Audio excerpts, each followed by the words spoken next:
Welcome to New Horizon channel. The calculation of Russia when Ukraine used Atacms missiles to launch missile attacks.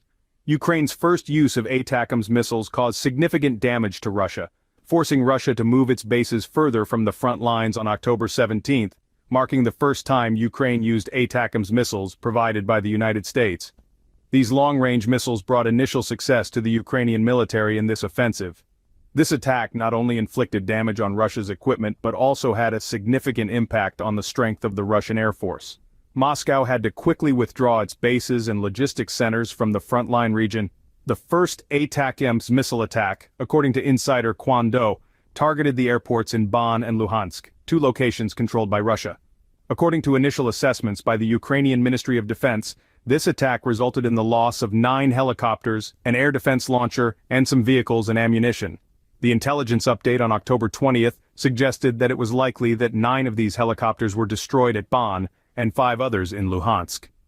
These reports also highlighted the critical role of these helicopters in Russia's efforts to counter the ongoing Ukrainian offensive. The UK's Ministry of Defense stated that the Berdyansk airport was an important logistics and defense base for Russian forces in southern Ukraine, which is the main direction of Ukraine's attack this summer.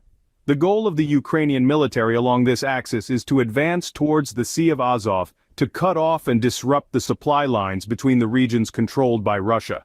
The intelligence update also indicated that if all the losses from the Atacms missile attack are confirmed, it could significantly impact Russia's ability to defend and conduct further operations in this challenging situation.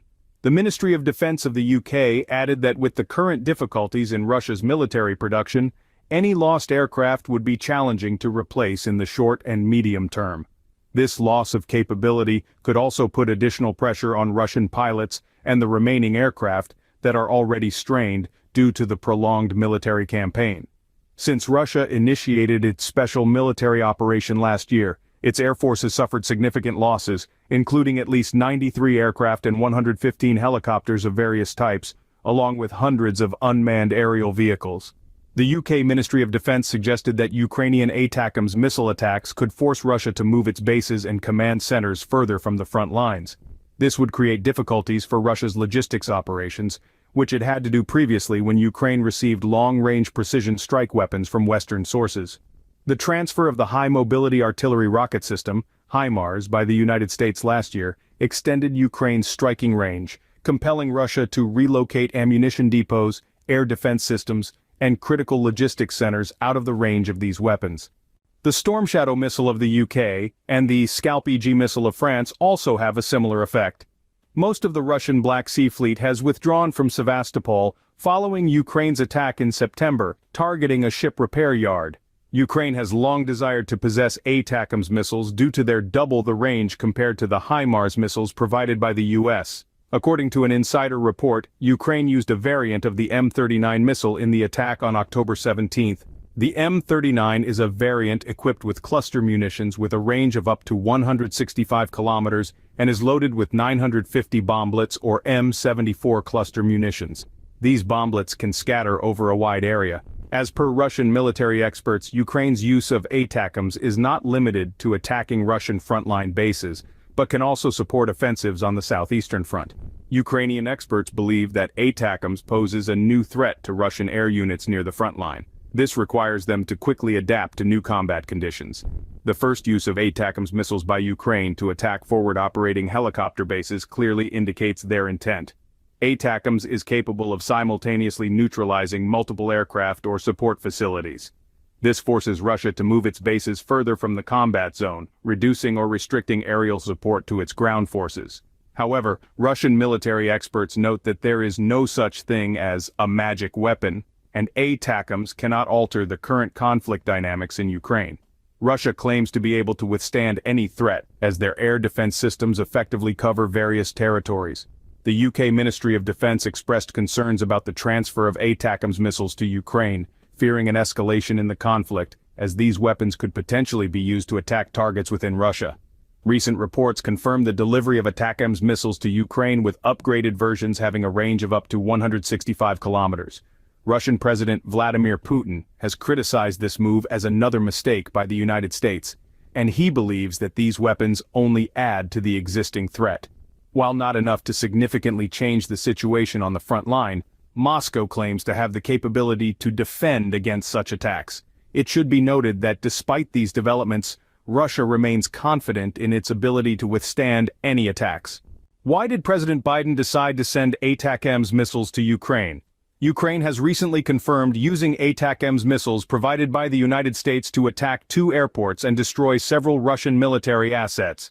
The Atacms missile system is one of the most needed military assets by Ukraine, since Russia initiated its special military operation in the country in February 2022. These missiles enable Ukraine to target Russian air bases and forces further from the front line with a range of about 300 kilometers. However, for the past 18 months, President Biden had been firm in refusing to provide these weapons to Ukraine, both publicly and privately. The concern was that transferring these missiles might escalate the conflict, possibly crossing a red line that President Putin had drawn, leading to the potential use of tactical nuclear weapons by Moscow. Nevertheless, the evidence of explosions at 2 Russian-controlled air bases in eastern and southern Ukraine on October 17 showed that President Biden had changed his position, according to the New York Times. Atacms missiles might have been used in these attacks. President Zelensky of Ukraine also confirmed on the same day that Atacms missiles had been used for the first time in the conflict. President Biden had faced pressure from members of the U.S. Congress, including Democratic Representative Jason Crow, a former U.S. Army Ranger who had written a letter to the White House emphasizing Ukraine's need for these missiles to attack deep into supply lines and Russian command and control centers. Crow stated that previous efforts to target Russian supply lines had not been effective because Russia moved critical assets out of range. The second pressure came from President Zelensky, who indicated at the NATO summit in Lithuania in July that President Biden had not yet decided on the Atacms issue. Zelensky mentioned that it might be better not to raise the issue publicly and let expectations build up, rather to act first and then share information about how it had been done. White House officials stated that they had conducted a serious assessment to ensure that the weapons met Ukraine's needs. Sullivan and Feiner, along with a group of officials, completed the analysis and proposed recommendations. They concluded that the risk of escalation was no longer a significant concern, especially after the U.S. provided TASOM missiles earlier. The TASOM version had a range of about 160 kilometers and was equipped with cluster munitions that could cause extensive damage to unprotected targets. It was determined that this version of Atacms would allow Ukraine to strike vital targets that Ukrainian artillery could not reach. President Biden agreed with this assessment in a meeting in Washington, D.C. in September. President Biden discussed the decision to send Atacms with President Zelensky, but they both agreed not to disclose the transfer so as to take Russia by surprise and avoid giving them time to move important assets to safety. As a result, Ukraine announced the destruction of several Russian helicopters after the attacks on October 17. One weakness of the Atacms missile is that it might struggle with some missions, such as targeting well-protected combat vehicles. However, this weakness may be mitigated by the use of bomblets that can be dispersed over a wide area. According to the New York Times on October 18, the United States has provided about 20 Atacms missiles to Ukraine. Although the specific type of missile was not mentioned, it is believed to be the older M39 Atacms based on missile fragments found after the attacks on airports outside the area. The M39 is a heavy 2-ton ballistic missile, measuring almost 4 meters in length, with a solid rocket motor and a warhead containing 950 submunitions. It is an older version of the Army Tactical Missile System, Atacms, which is a versatile missile system used by the U.S. military. The M39 missile has a range of 165 kilometers and is launched from either the M270 tracked launcher or the High Mobility Artillery Rocket System HIMARS mounted on wheeled vehicles. It is guided using military inertial navigation systems. It is believed that the U.S. government recently transferred a significant number of these older M39 missiles to Ukraine after testing their engines. Ukrainian forces used them in an attack on a Russian-controlled airport on October 17, resulting in the destruction of Russian helicopters and other military assets. The M39 Atacms, along with its submunitions, is considered effective for targeting a range of objectives, including softer targets such as trucks, radar systems, and command and control centers. These submunitions, made from VFram steel, are designed to be highly effective upon impact.